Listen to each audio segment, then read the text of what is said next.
और हमारे साथ सहयोगी दीपक उरांव जुड़ रहे हैं, सीधे उनका रुख कर लेते हैं। दीपक, देखिए G20 समिट की बैठक आज और रेडिशन ब्लू में सारी तैयारियां हो चुकी हैं। बैठक है और बैठक का मुख्य मुद्दा जो सतत ऊर्जा है उस पर मंथन।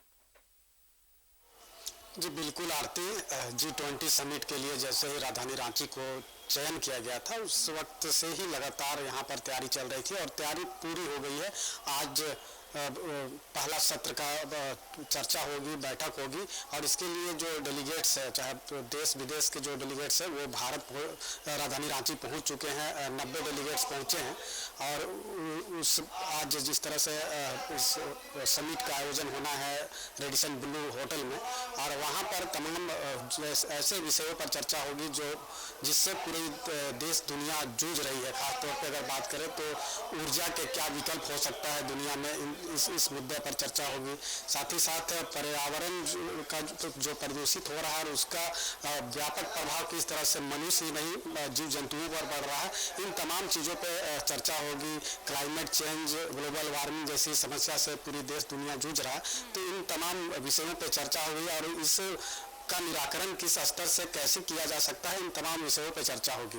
लेकिन बता दें कि जैसे ही आज इस सत्र का शुरुआत होगा और इसको लेकर जो तैयारी की बात करें तो रांची नगर निगम, पुलिस मुख्यालय और जिला प्रशासन पूरी तरह से इस चीज़ों को एक सफल आयोजन हो, इसको लेकर पूरी तरह से तैयार की गई है। सुरक्षा के लिहाज से 1000 से अधिक जवान यहाँ पर तैनात किए गए हैं और रांची शहर को पूरी तरह से कह सकते हैं कि दुल्हन की तरह सजाया गया है। रंग रोगन से लेकर के तमाम तरह के जो कार्य है जो निगम के अधीन होना था वो तमाम कार्य किए गए हैं। सुरक्षा के लिहाज से तमाम तरह की व्यवस्था की गई है।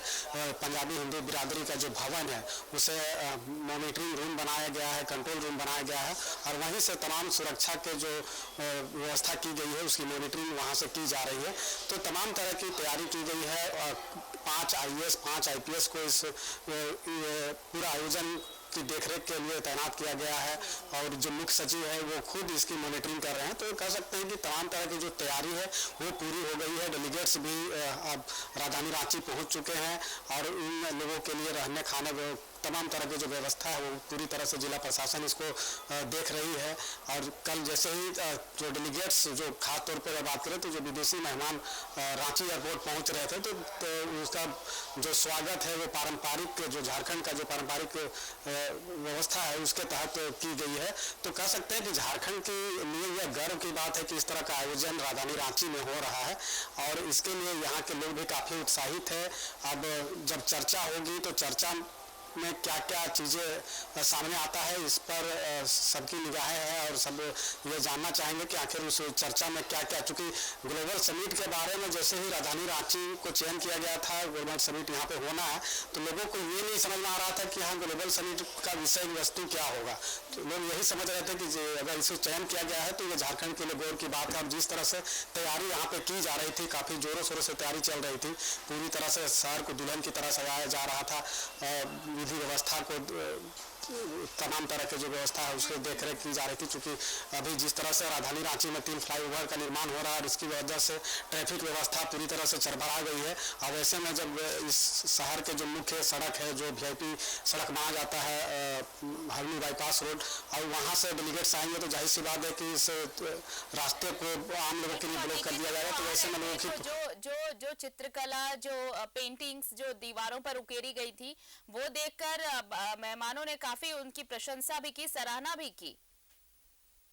जी बिल्कुल आपने सही कहा। झारखंड की पहचान एक अलग इनके यहाँ के जो परंपरा है उसके तहत होता है और वो परंपरा से जो विदेशी मेहमान है वो रूबरू हो पाए, इसको लेकर के पेंटिंग जो की गई है जो यहाँ के संस्कृति से जुड़ा हुआ है तो उसे भी देख करके ये विदेशी मेहमान समझ सकते हैं कि यहाँ की क्या परंपरा है। चूँकि आपने कल देखा भी होगा कि बिरसा मुंडा संग्रहालय जो बना है जो झारखंड के लिए सबसे बड़ा संग्रहालय के तौर पर है, तो वहाँ भी विदेशी मेहमान गए थे।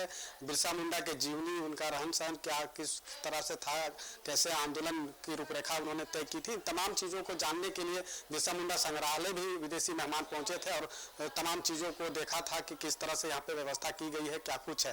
तो जाहिर सी बात है तो अब आज देखिए आज बैठक होने वाली है और ये उम्मीद की जानी चाहिए कि जिस मुद्दे को लेकर पूरी दुनिया गोलबंद हो रही है, सतत ऊर्जा को लेकर और इस पर्यावरण संरक्षण को लेकर जब पूरा विश्व एकजुट हो रहा है, तो ये मंथन मंथन में जो भी बातें सामने आएंगी वो कारगर सिद्ध हो पूरी दुनिया के लिए। अब आज का सार क्या रहता है वो भी अपडेट्स लेंगे। फिलहाल शुक्रिया तमाम जानकारी के लिए।